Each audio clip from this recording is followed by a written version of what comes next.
Romain, vous êtes dans la Sarthe et il vous est arrivé un événement très désagréable cette nuit. Oui, tout à fait. Qu'est-ce qui vous est arrivé? Alors, comment dire, je reprends mes esprits, excusez-moi. Oui, vous étiez très ému tout à l'heure au standard. Oui, donc j'ai été victime d'un vol de voiture. Ouais. Donc, dû à ce vol, j'ai déposé plainte. Et donc j'ai reçu des menaces de mort. La police m'a promis qu'il me protégerait. Et hier soir, donc j'ai les délinquants qui m'ont volé cette voiture, donc ont été relâchés, sont venus chez moi, donc vers 1h30. Ils ont cogné la porte comme pas possible. Ils ont essayé d'entrer. Donc ma femme a appelé la police. J'ai un petit enfant plus de 15 mois. Et la police donc ne s'est pas déplacée. Ils ont rappelé 45 minutes plus tard pour demander si tout allait bien. Et on n'a pas vu une seule patrouille, alors qu'ils m'avaient promis qu'ils faisaient des rondes. Et la police eux-mêmes m'ont demandé de déménager d'où actuellement je réside et de retourner vivre chez mes parents pour ma propre sécurité, parce que c'est un gros voyou qu'ils connaissent et qui est récidiviste dans ce genre de... Il est habitué. Et vous le connaissez? C'était un ancien voisin à moi qui a déménagé du jour au lendemain. Tous les voisins ne savent pas où il est parti.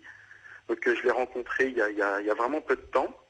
Et donc il a volé votre voiture, vous savez que c'est lui? Ah oui, je l'ai reconnu formellement sur les photos. Il me l'a pris de force.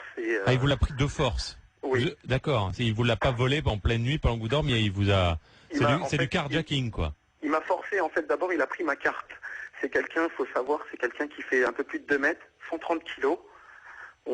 Voilà quoi, on peut rien faire contre Il vous a pris votre carte, c'est-à-dire? C'est une voiture qui démarre avec une carte. En fait. Ah oui, d'accord, oui. Voilà. Il vous a pris votre voiture, vous avez porté plainte, il a été arrêté? Il a été arrêté, et au jour d'aujourd'hui, la voiture, donc ce jeune homme ne veut toujours pas dire au service de police où est ma voiture. Et il est revenu, c'est lui-même qui est venu, ou il a envoyé du monde chez vous? Non, c'est lui-même qui est venu avec 4 autres personnes cette nuit pour me menacer. Donc moi, pour la sécurité de ma famille, j'ai préféré donc sortir de chez moi pour éviter qu'il rentre à la maison. Et ils m'ont laissé une chance jusqu'à aujourd'hui. Ils m'ont dit d'apporter la carte ou de leur apporter de l'argent parce qu'ils ne feraient pas de prison gratuite. Voilà. Et au jour d'aujourd'hui, j'appelle au secours. J'appelle au secours parce que je comprends pas. Qu'est-ce qu'ils vous ont demandé, Romain? Ils vous ont demandé de l'argent? Oui, de l'argent parce qu'il disait qu'il a des antécédents et qu'il va aller en prison et qu'il ne veut pas aller en prison pour rien. Voilà. Et la police vous a dit de déménager? Exactement. Ils m'ont dit il faut que vous partiez d'ici, de la région. Mais je trouve que c'est pas normal. Je suis un citoyen français. J'ai perdu mon boulot parce qu'ils m'ont dit de protéger ma famille.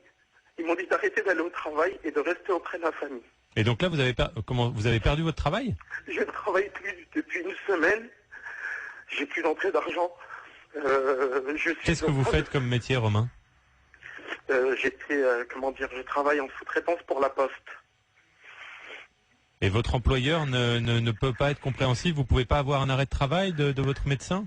Non, c'est une boîte en fait qui recrute, et si vraiment les jeunes ont un problème, ils prennent quelqu'un d'autre à la place. Et ça faisait pas longtemps que j'étais dans la boîte.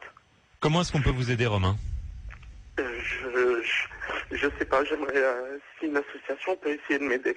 C'est Romain, déjà ce qu'on a fait, depuis que vous nous avez appelé tôt ce matin, oui. Ce que nous avons fait, c'est que nous avons appelé un syndicat de police de votre département, oui. Qui était très étonné de cette affaire. On a appelé le commissariat qui n'a pas souhaité nous répondre. Donc on est en train de travailler sur votre dossier, Romain. D'accord. On va essayer de trouver une solution pour vous protéger. Après, Romain, la bonne solution est-elle qu'il y ait en permanence un policier devant votre porte? Je n'en suis pas certain. Oui, je ne pense pas aussi. On essaye de vous aider, Romain. Hein, on vous abandonne pas. Vous gardez le moral. Est-ce que vous voulez qu'on passe un message aussi éventuellement pour une offre d'emploi, Romain? Si possible, oui. J'ai un baccalauréat, j'ai un bac secrétariat, mais sinon en expérience, j'ai été chauffeur-livreur pendant 8 ans. J'ai fait 6 mois de préparateur auto chez Volkswagen. Alors Romain, écoutez, on va essayer de trouver une solution. Après, on a changé votre prénom, on a changé le département pour qu'il n'y ait pas trop de problèmes. Donc on reste en contact, Romain, on ne vous laisse pas tomber, on rappelle le syndicat de police, on rappelle le commissariat pour essayer de trouver une solution. D'accord, Romain? Accrochez-vous. Ok? Merci, Romain, pour votre témoignage et on reste en contact pour vous aider. Il y a Samuel qui nous envoie ce mail et il nous dit qu'il est officier de police judiciaire. Et il vous invite expressément, Romain, à prendre contact directement avec le parquet de votre région pour avoir une entrevue avec le procureur de la République et il nous dit ça va bouger. Merci Samuel pour ce conseil. Il y a Marie-Laure qui nous dit cette histoire de Romain est insensée, il faut vraiment aider ce jeune homme. Je ne pensais pas que ça puisse exister en France. Oui, on se bouge. Rassurez-vous Marie-Laure, on va essayer de faire bouger les choses. Et puis Claudine, je suis complètement choqué et bouleversé par le témoignage de Romain. Je lui apporte tout mon soutien. Il faut que les citoyens fassent preuve de solidarité, soutiennent les personnes qui se retrouvent dans des situations telles que Romain, grâce à RMC, par le biais de grands réseaux comme Facebook, entre autres, c'est possible.